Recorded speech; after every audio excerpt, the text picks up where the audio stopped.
in a nation like India where the countrymen have believed in equality for generations. But recently, relentless efforts have been made to subvert this equation. Time and again, radicalization has popped its ugly head. The latest turf is a government college in Karnataka. Educational institutions have decorums that students are required to abide by. And when it comes to something as basic as uniform, there is no scope for bending the rules. However, in this government college in Udupi, some students have been at loggerheads with the administration over the right to wear a hijab. A deeply problematic approach has been taken to justify actions by the students who refuse to budge. Backed by sinister forces, a recipe for disaster is being readied. Hello and namaste, I am Richa Dwivedi and this is NIJ Scoop. The case began with one Alia Banu, who allegedly mobilized other Muslim female students to turn up in niqabs at the college. The college barred them from entering the campus. Over the last few weeks, this has taken an ugly turn, with political parties playing their own game in instigating students.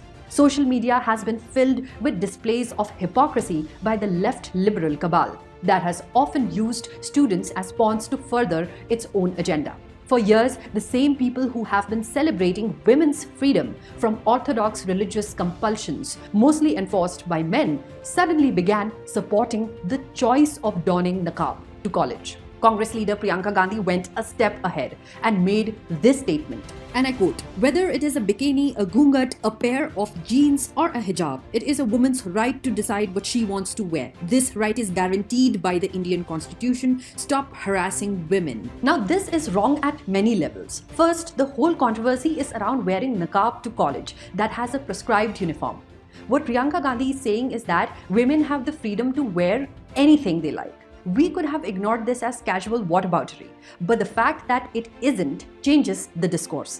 Masking the protest under the larger women's rights issue is not only sinister, but also shows how political parties are ready to enforce the very rules that women have been fighting against, not just in India, but even in Islamic nations like Iran. Unsurprisingly, this very controversy has found support in Pakistan, where its radical Islamic regime, known for forced abductions, rapes, conversions of Hindu girls, has begun speaking on Karnataka's Hijab Row. Nobel Peace Prize winner Malala Yousafzai, who was once shot in the head by the Taliban, too has joined the same chorus.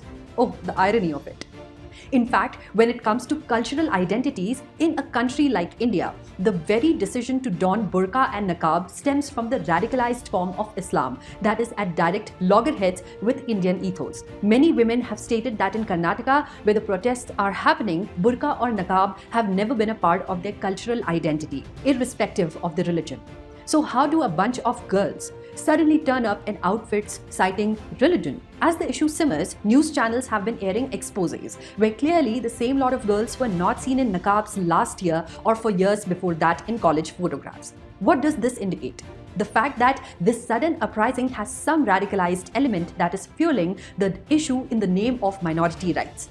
The Campus Front of India, a subsidiary of the notorious PFI, has surfaced as the hand behind this dispute. Earlier as well, the same organization had protested against the CBSE's AIPMT for its no headscarf rule, despite a drubbing by the Supreme Court a year before on the same issue. Clearly, for a gang that does not respect the judiciary, college rules mean nothing. With girls coming up with banners shows the path they are being forced to tread. It certainly isn't a small issue. Today, niqab is being projected as a choice of women. Tomorrow, if the same girls begin supporting bigamy or child marriage, shall that too be passed off as mere choice? What is this choice where students do not follow the rules of an educational institution?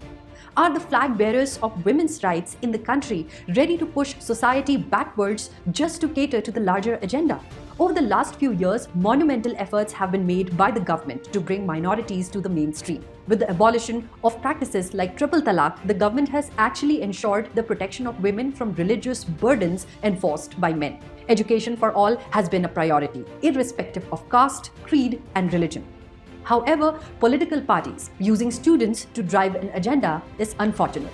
While the case is in Karnataka High Court, which has currently referred the matter to a larger bench, only time will tell what route this controversy takes. For now, the ban on hijab in government colleges stands.